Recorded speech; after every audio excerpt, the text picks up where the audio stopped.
I've got a lot of grandbabies, like a lot. And when it comes to finding a gift for each of them, it could add up. But this year, while I was making my way through Walmart, I realized I don't have to spend a lot to get the gifts they'll love. An OPI mini mani set! I'm gonna do so much nail art. Oh, yeah! A Lego set! My own Awala water bottle! Ooh, and that's just half of them. Shop great gifts they're sure to love for $25 and under at Walmart. Craven, the hunter, who uses all the methods of the animals. This Thursday, witness the making of a new Marvel villain. Once you're on his list, there's only one way off. Aaron Taylor Johnson is Craven the Hunter. Rated R. Under 17, not admitted without parent. Hey, it's Austin James. If you're like me, trying to live your best life while living with diabetes, you can relate to worrying if you're doing a good job managing your diabetes. I use the Freestyle Libre 3 Plus sensor to get real-time glucose readings and see the impact of every meal and activity to make better decisions. The Freestyle Libre 3 Plus sensor can help me live life with diabetes on my own terms, and it gives me more time for the things I love, like being a dad and a musician. Now this is progress. Learn more at freestylelibre.us. For prescription only. Safety info found at freestylelibre.us. This episode is brought to you by Amazon Prime. There's nothing sweeter than baking cookies during the holidays. With Prime, I get all my ingredients delivered right to my door, fast and free, no last-minute store trips needed. And of course, I blast my favorite holiday playlist on Amazon Music.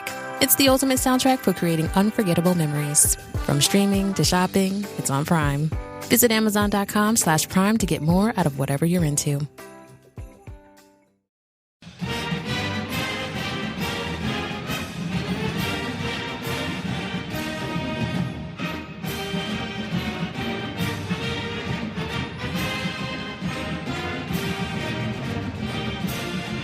Hi there, Duke fans. Episode 672 of the DBR podcast, Duke Basketball Roundup. It's about an hour after the end of the game between Duke and Incarnate Word. A game that, we're going to talk about. I don't know. This may be one of our shorter recaps.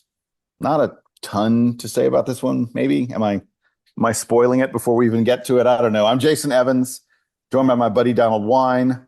I guess because it's only an hour afterwards, Donald, we don't have nearly as many headlines as usual.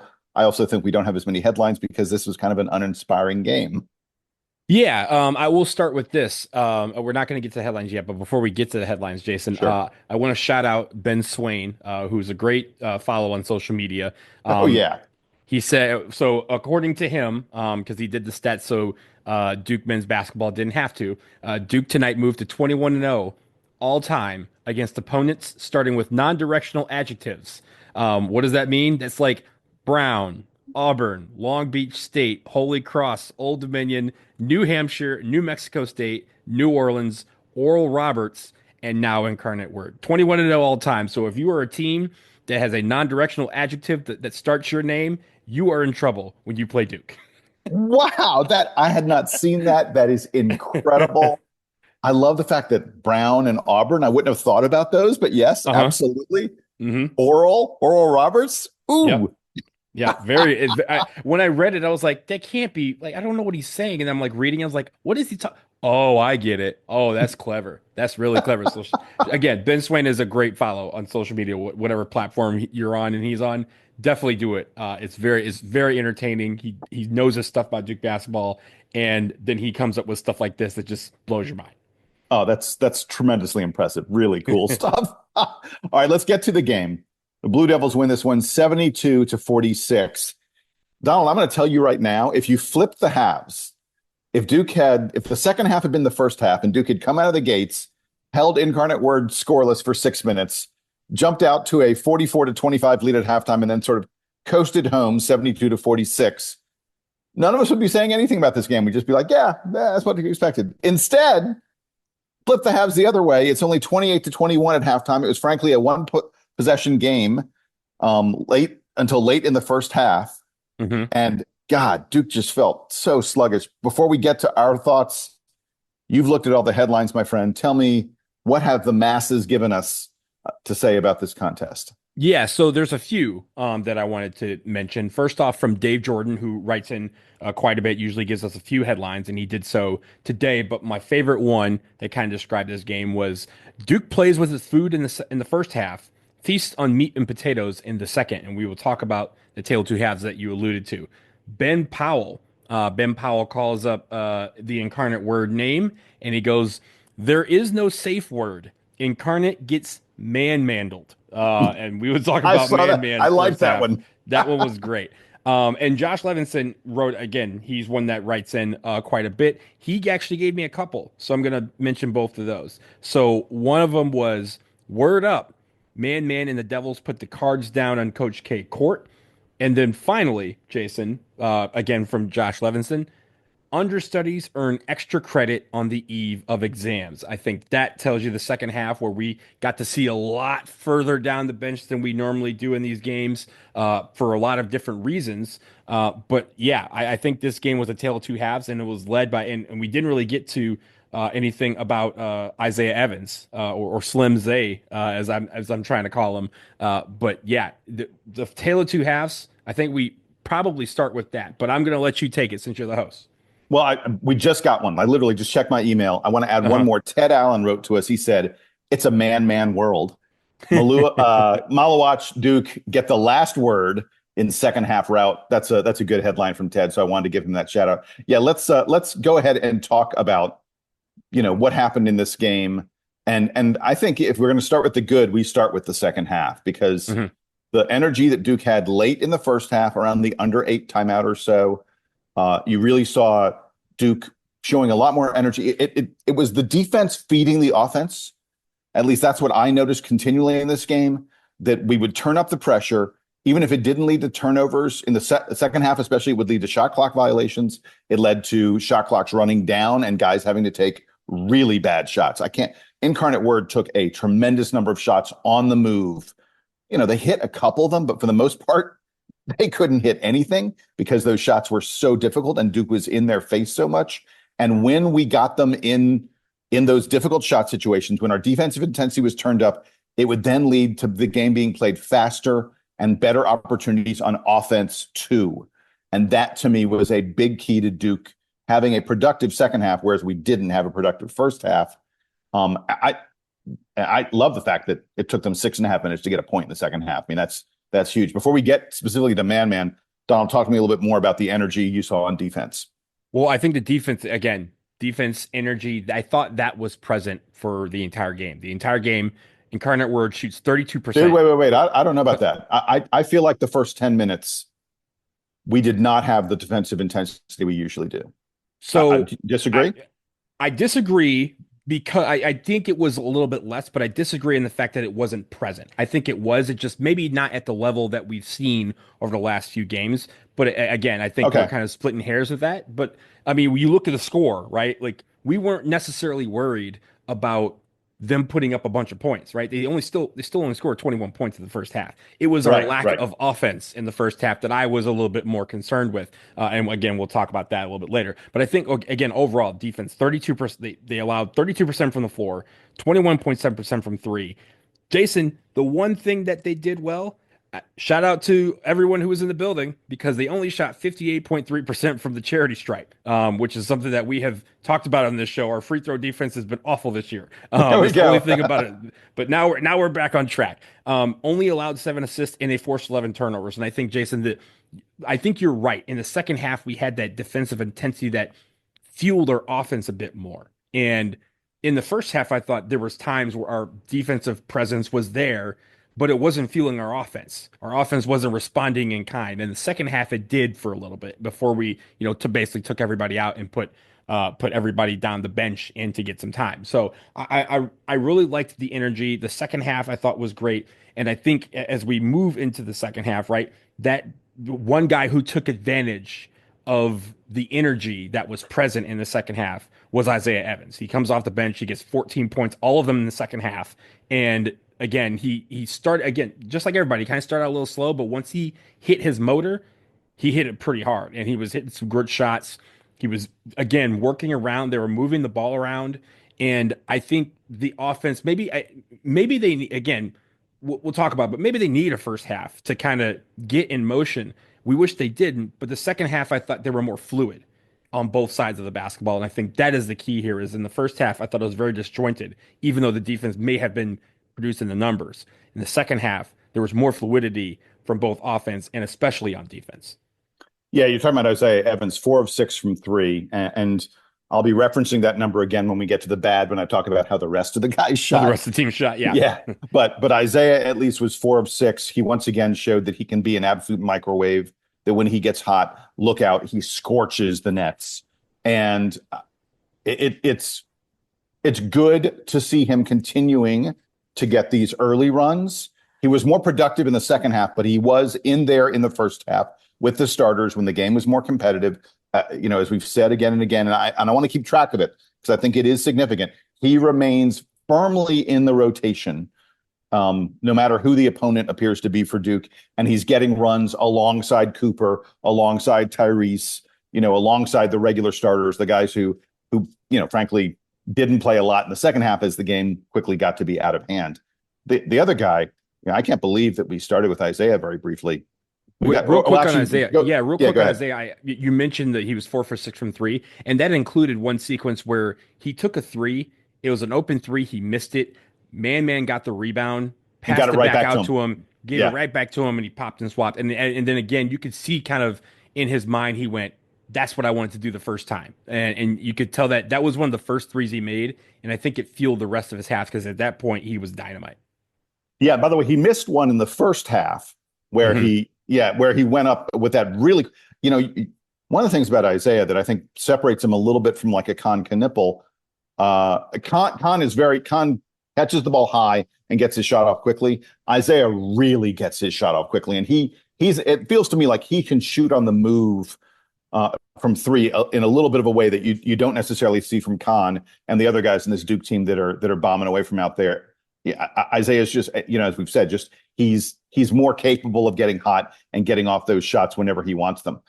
As I was going to say a moment ago, though, we got to switch our attention to the Ken Pom player of the game, Kamen Malawach, ManMan. And it wasn't just, I want to point out something. It's not just that he's big. He's been big for a while. And Incarnate Word is not tiny. They're Justin Robinson. I forget Jalen. Whatever the guy's name is. Their big man who blocked several shots for Duke is 6'9". He's not small. He has some bulk to him. This game, it was that the team was looking for ManMan more than they have lately. Again, it's not just that he was big; it's that they were looking for him. And as a result, he gets 17 and 7. The only shot he missed was blocked by the net. One of the craziest, weirdest. It was a James Harden. If anyone remembers that play where James Harden had a dunk and it went through it went almost through the net, but it somehow kind of flipped back around and it didn't go through the net. It popped back out, and the Rockets ended up losing by 2 points. And I think it even cost them like a 1 seed in the West. They petitioned to have the game replayed from that point because they thought it should have counted. But when it went through and it popped back out, I remember I just basically stood up in my chair and said, "Oh my goodness, James Harden again." And it's one of the freak plays you will ever see. And it's funny that was at that point his first miss of the game. And his only miss in the entire game. Miss of the game. I think that what happens is, I think he slammed it so hard that it almost got caught in the net and bounced out of it. Pops back out. Yeah. It seems almost impossible to have it happen, but somehow it did. To me, one of the other things about his game, in addition to all the lobs and dunks and finishes, by the way, he collects himself and finishes really, really nicely inside. That is a skill, and he is very good at that.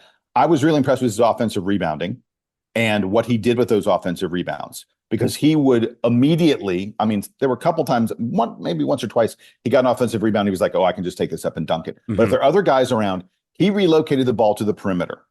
And ManMan didn't have an assist in this game, but he probably had at least 3 or 4 hockey assists where he found a guy in the perimeter. That guy then, the defense went at that guy relocated, and Duke had someone else wide open. And the guy he seemed to find the most was Mason Gillis. Did you see that Mason Gillis led the team with 5 assists? Yeah. I feel like Mason Gillis was the guy that they were feeding first. Incarnate Word was like, "Stop him." And then he would find someone else on the team open for a shot. But Duke ends up assisting on 16 of 24 shots in this game, 67% assist rate, which is a pretty good assist rate in this game. And a lot of that started with ManMan getting offensive rebounds. I'm not going to spoil the whole thing, but one of my plays of the game involves ManMan with the offensive rebounding. But I think this was what I challenged him in the preview to do, right? I said this is going to be a game where we can build confidence in some areas that guys have been struggling in. And one of those things was getting ManMan the ball on offense and rebounding on defense and even on offense, right? And I think there was a couple times, Jason, where Incarnate Word trying to drove the lane and tried to throw up like basically literally a prayer of a shot right over him. And he jumps up, he misses the shot, misses the block, but then he came down with the rebound. And again, that was something that I challenged, openly if he listens to the show, right? I challenged that to happen where he can go up and still be able to control his jump in the point where when the ball does miss, he's able to come down with the rebound. I think a lot of the times it wasn't like he was just using his height to jump over guys. He was in good position to get boards, and that's half the battle because, yeah, you're 7'2" with the 9'8" standing reach. That's going to get you some rebounds, and it actually did. There was one rebound he caught where he didn't jump. But you're going to see a couple of those. But a lot of it is he still needs to have positioning against bigger guys because guys with better positioning, he can't jump over him because then that's going to be a loose ball foul. So I liked what he was doing, and it felt like you said, it felt like there was a point of emphasis, get him involved on offense, whether it was get the ball into him where he could kick the ball around, or really with a lot of those alley-oops that we saw. And even, again, the one shot he missed was an alley-oop that, the law of physics can't explain how that ball didn't go all the way through the net. Yeah, exactly. Between ManMan and Big Pat, we basically we put the ball through the rim every single time our big men shot the ball because Big Pat was 3 for 3. One of them bounced out, but for the most part, our big men were perfect on the inside. As a result, we outscored Incarnate Word 30-14 in the paint. Big advantage in the paint points for Duke. We outscored them 14-4 on second chance points. Those second chance points came because Duke got 16 offensive rebounds in this game. We grabbed 47% of our missed shots. Now, part of that was we would grab it, take another shot, miss it, take another shot and miss it. I mean, the shooting percentages were not great, but we were getting a ton of offensive rebounds. And by the end of the game, Duke had out-rebounded Incarnate Word by 18. We almost doubled them on rebounds. I mean, a really impressive effort by the Blue Devils on the boards. And this is not a team that was only averaging like 27 rebounds a game. They were averaging close to 40. So this was a pretty good performance in the rebounding department. I'm anxious to see how Ken Pom, his analytics kind of evaluate this game, because I think from a rebounding standpoint, you would think that you should be almost close to doubling up Incarnate Word on the boards. But this was a really good challenge for them. Again, this is a team that had a lot of great footwork. Despite the fact that they weren't making shots, they were able to get in positions. And I really liked that ManMan, again, maybe it's a point of emphasis with himself. He had the opportunity to figure out, hey, I don't have to go up for every block. I can go get the rebound or just put my hand in the air, because when I put my hand in the air, you are at the rim. So you have to shoot over me. And because of that, he had the great positioning. He would fake sometimes throwing up. There was one where they reviewed it and they said it was a block or a goaltend, but I don't know, man. I don't know, man. But again, even with that one, it wasn't like he was trying to throw that one into the upper deck. He was trying to calmly collect that and kind of block it to a teammate so they can go the other way. And I like in a lot of those plays where he got the rebound or he was able to alter the shot, he was rewarded on the other end. That's the point of building confidence in your big man down low. Yeah, one other thing I wanted to mention as we're going through the good is Sion James, who I thought, again, was very steady, especially when he gets into the lane. He hit all his 2-point shots heading into the basket. He missed his 1 3-pointer, but was otherwise smart and efficient on offense. Grabbed 8 rebounds in this game. Ties Cooper Flagg for the rebounding lead on the team. Handed out 3 assists. Little loose with the ball handling at times. There were, he had 4 turnovers, Sion did, and there were a couple of them that I was like, that's a little lazy there, buddy. But and missed 3 free throws. Like Duke just inexplicably misses way more free throws than he should. It's going to come back and haunt. It kind of already has.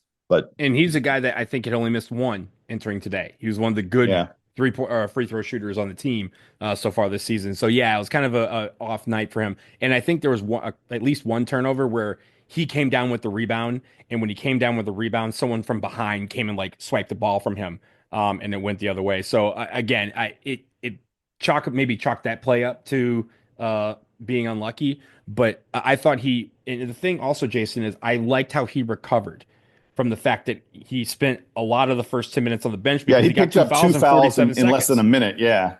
And so he went to the bench at 53 seconds or 47 seconds into the game and was out for about 10 minutes. But when he came back in, he was way more in control. He ends with 4 fouls, but hey, again, to end with 4 fouls after picking up 2 in the first minute of the game, like that shows great control. And I thought he played defense very well, given the fact that he was still in foul trouble. Yeah. All right. So let's be honest. Let's just get to the bad. There are certainly things that need to be discussed here.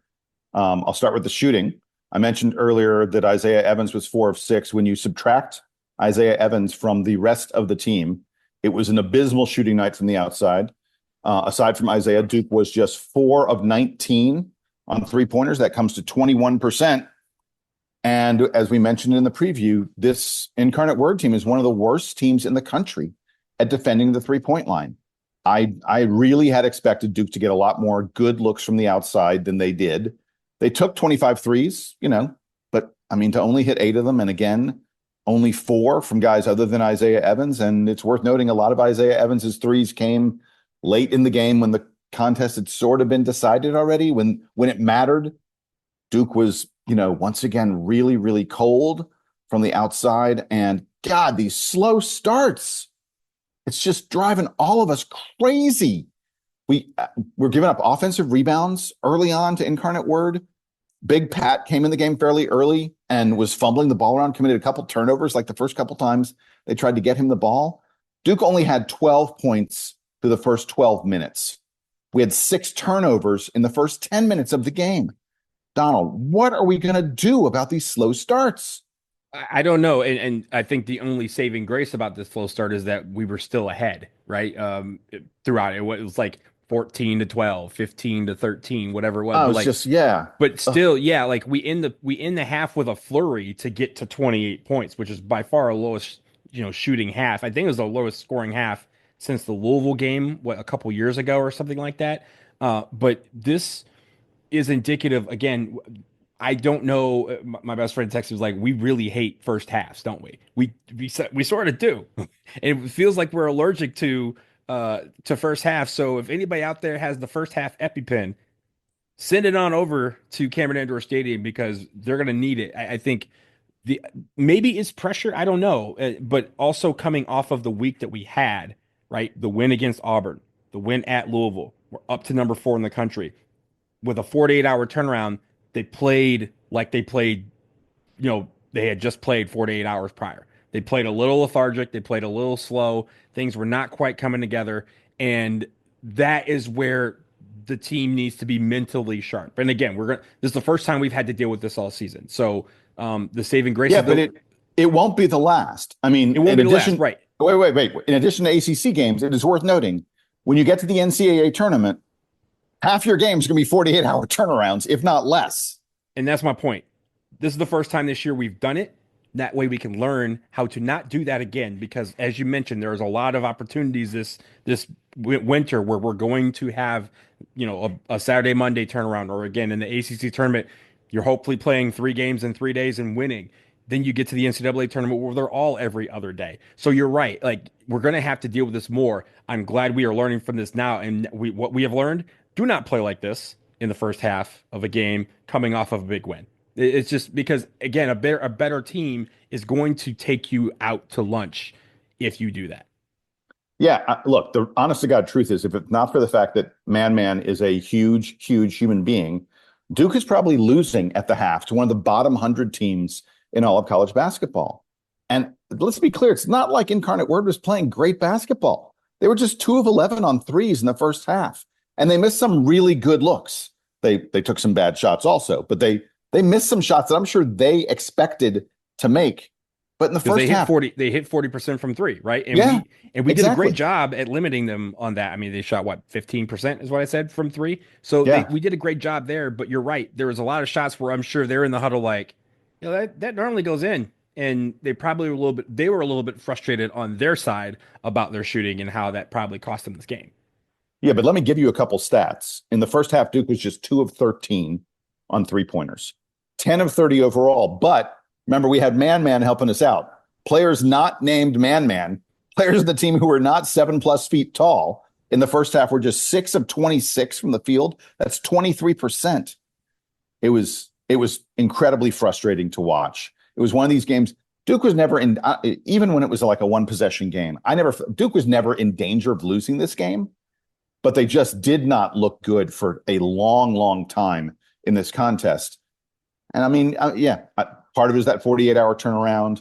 I think part of it probably is that they looked at the other team. You never, not to disrespect anybody, but Duke's been playing some pretty darn good competition lately. And I think it's easy to sort of have a little bit of a letdown when you're playing at home against a team that is clearly, not going to be competitive with you.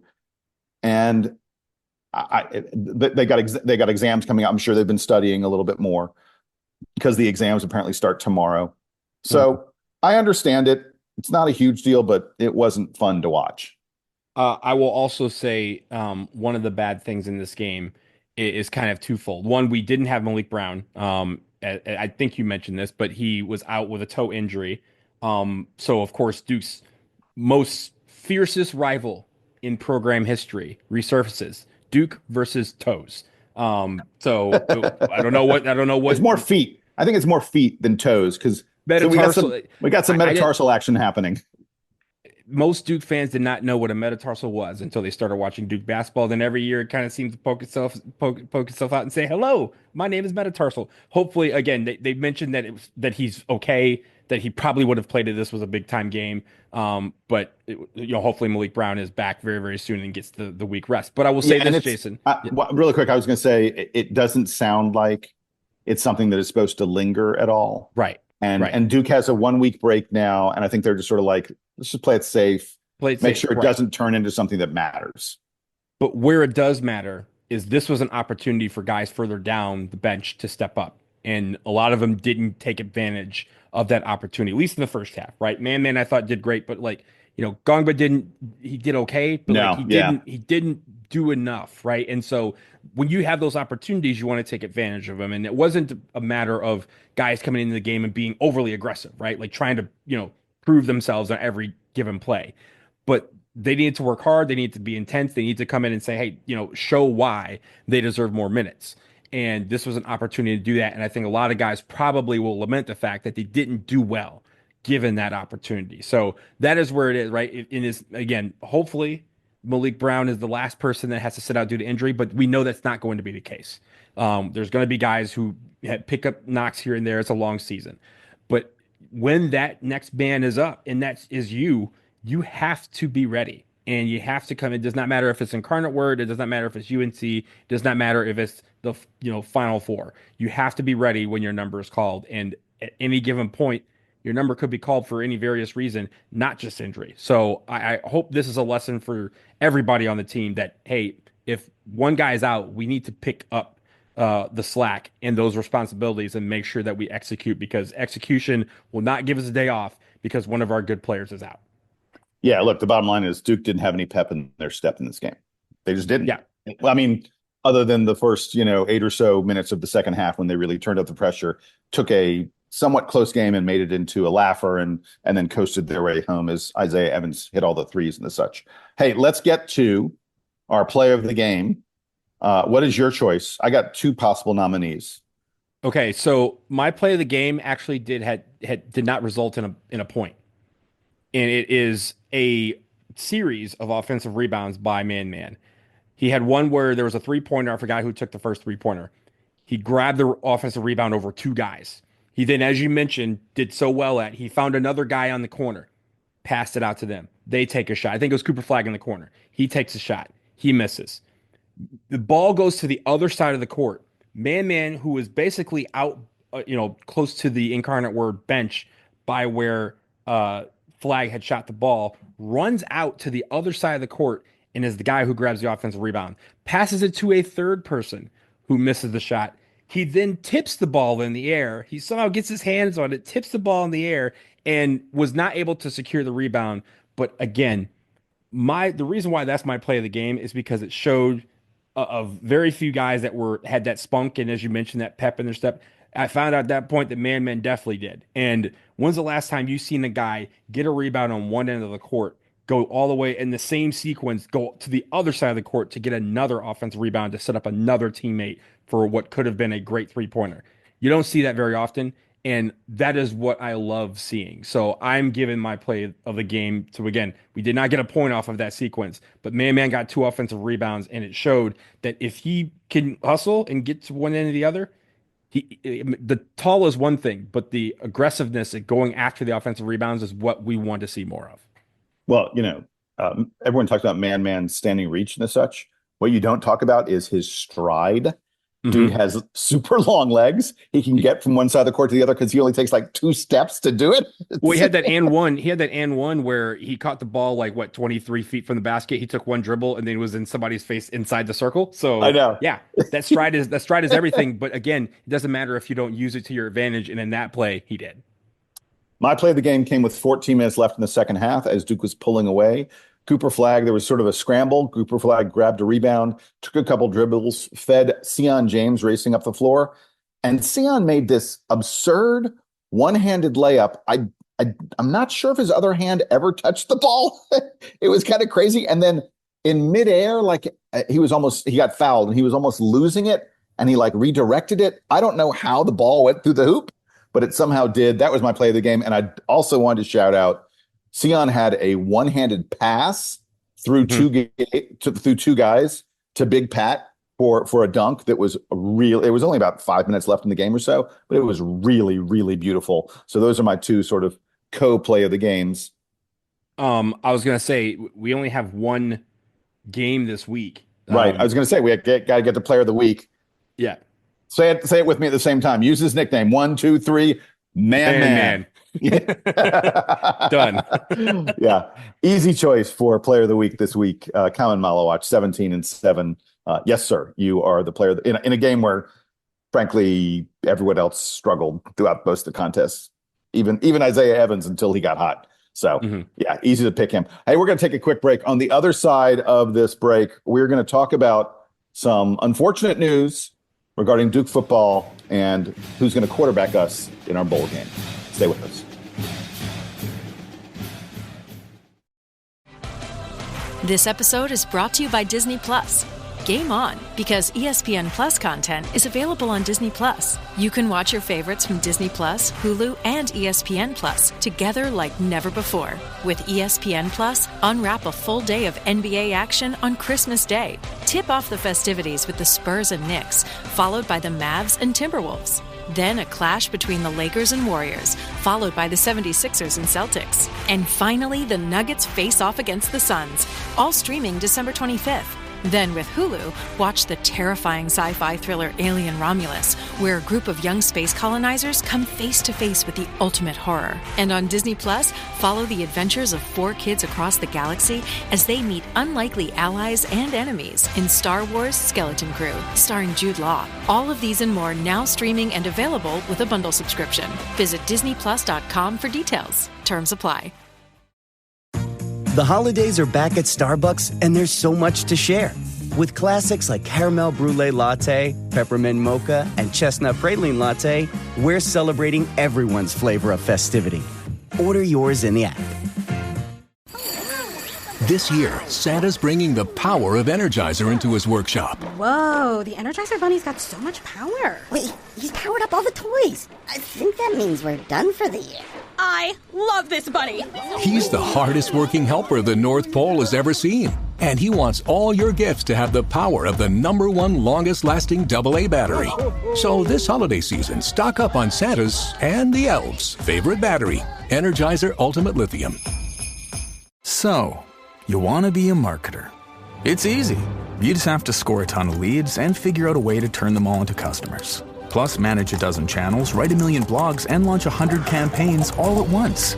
When that's done, simply make your socials go viral and bring in record profits. No sweat. Okay, fine. It's a lot of sweat. But with HubSpot's AI-powered marketing tools, launching benchmark-breaking campaigns is easier than ever. Get started at HubSpot.com/marketers.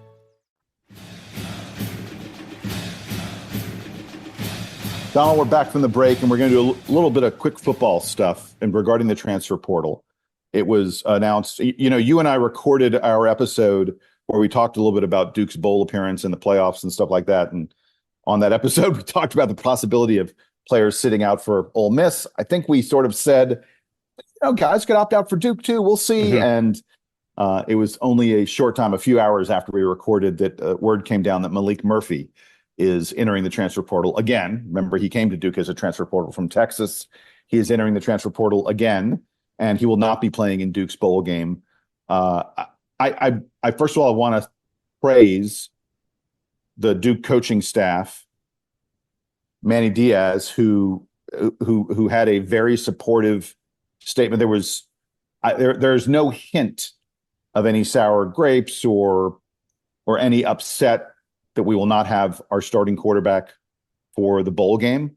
What figures to be one of the toughest bowl games that Duke has played in many a year. And this is a Duke team that has Malik Murphy has thrown every single pass this season except one. Mm-hmm. And I believe that pass was to him, was to Malik. Yeah, it was. I think it was. Yeah. Yeah. So he's obviously been pretty dominant in terms of having the ball in his hands from the center this season for Duke, and Duke's going to have to, try and figure something else out. But there are Duke fans that are really upset about this. This is the reality of college football at this point, and college basketball to some extent. And the college football playoff matters, but honestly, the bowl games, there are lots of teams that do this. The guys are just like, I'm not gonna risk my health. Ole Miss has a hell of a defensive line. I mean, if you're quarterback, you're risking your health against Ole Miss.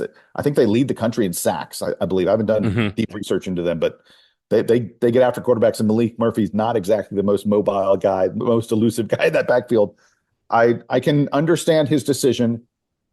He's a guy who still has his eyes, I think, on maybe being a pro quarterback someday. And whether or not he makes it, he wants to maximize his NIL opportunities in college. And he probably feels like after the season that he had at Duke, where he set a record for touchdown passes and led Duke to a 9-3 record, that he can make some, serious money with some other program. And he needs to make his money now because he may not have a long career afterwards. So I've no problem with it at all. I'm upset from the standpoint of wanting Duke to succeed. I'm upset from the standpoint of perhaps wanting Malik Murphy back at Duke next year to continue to lead this team as he so successfully did most of this season.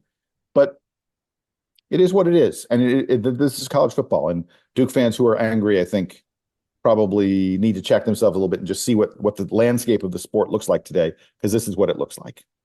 I mean, I said on the DVR forums, congratulations, we're a football school now, because that's what happens, right? You lose players and exactly. important players.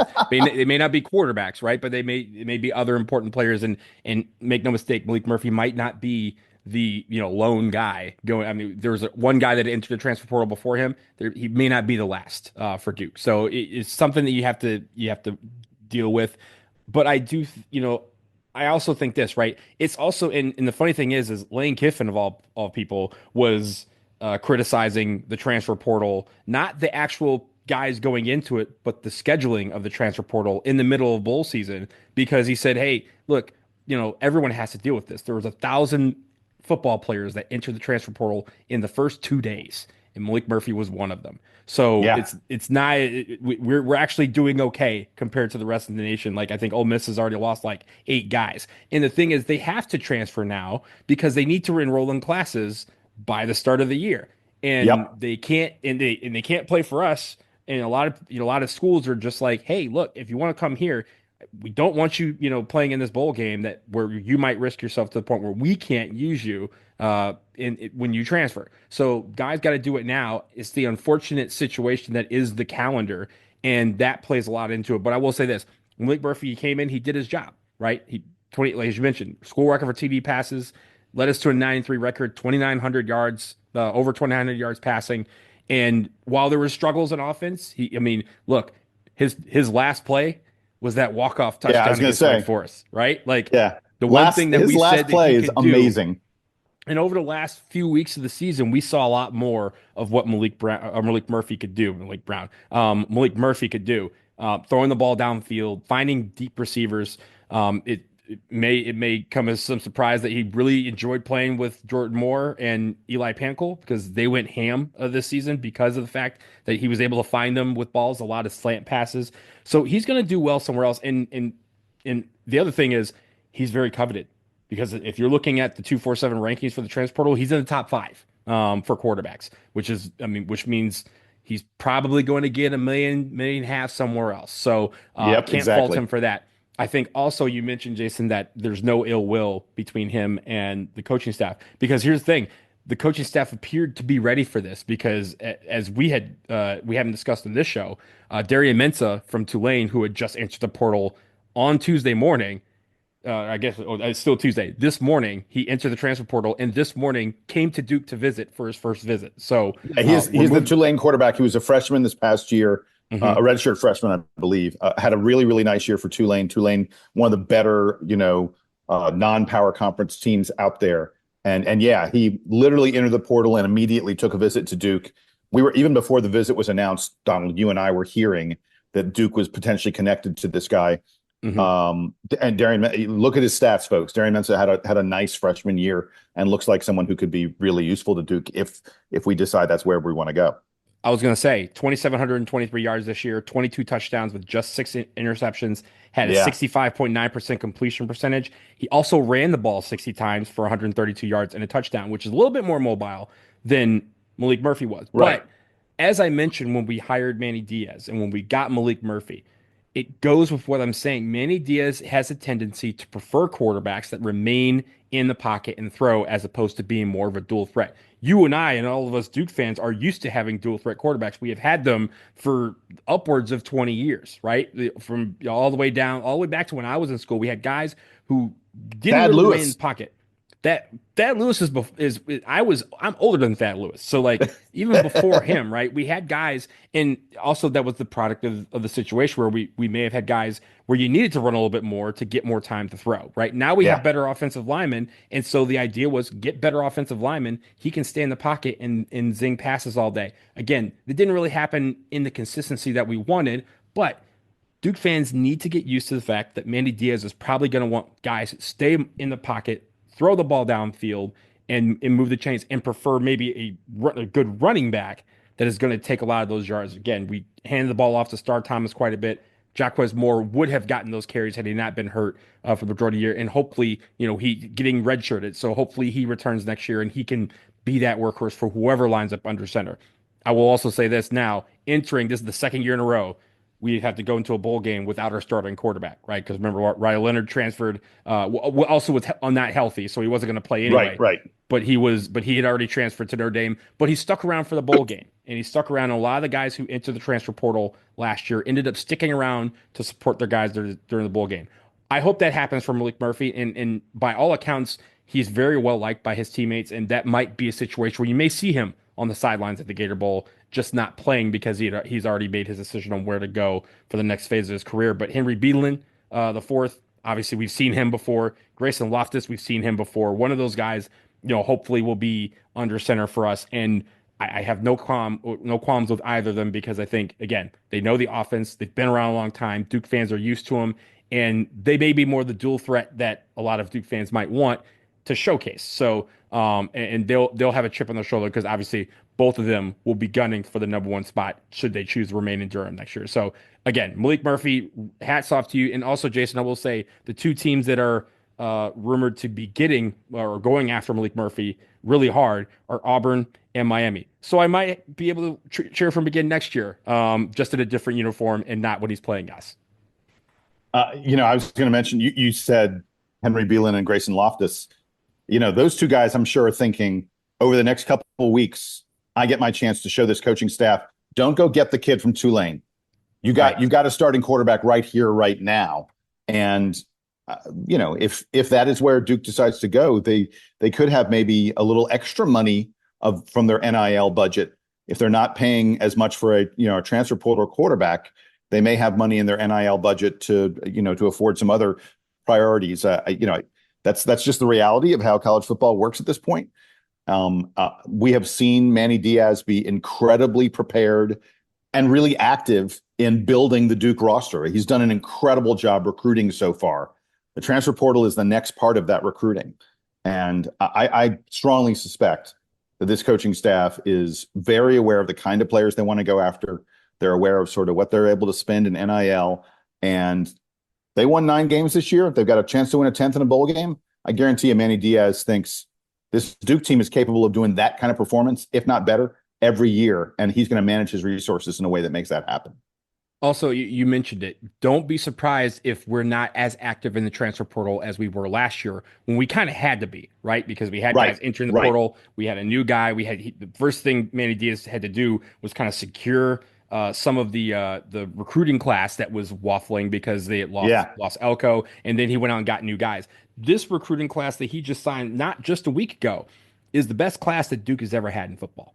That's rated by 247. So we got some guys in the modern era. Yeah, but we got some guys coming in, and he may use it to again plug up some holes that may be present in the transfer portal. Quarterback might be one, as you mentioned. Both lines, we always need depth on both the offensive and defensive line because they are active in a Manny Diaz defense, and the offense. Again, we need to have guys who can protect the quarterback and give him time to throw to our excellent wide receivers that we normally have. So looking forward to seeing what happens over there. And again, we got 3 weeks until the bowl game. So we'll do a more in-depth analysis on Ole Miss. I actually know somebody who works for Ole Miss, so I got a little bit of intel on some of these players because I've been watching them quite a bit this year. But yeah, it's still going to be a fun thing, and it's unfortunate that we're going to have to do it without our starter.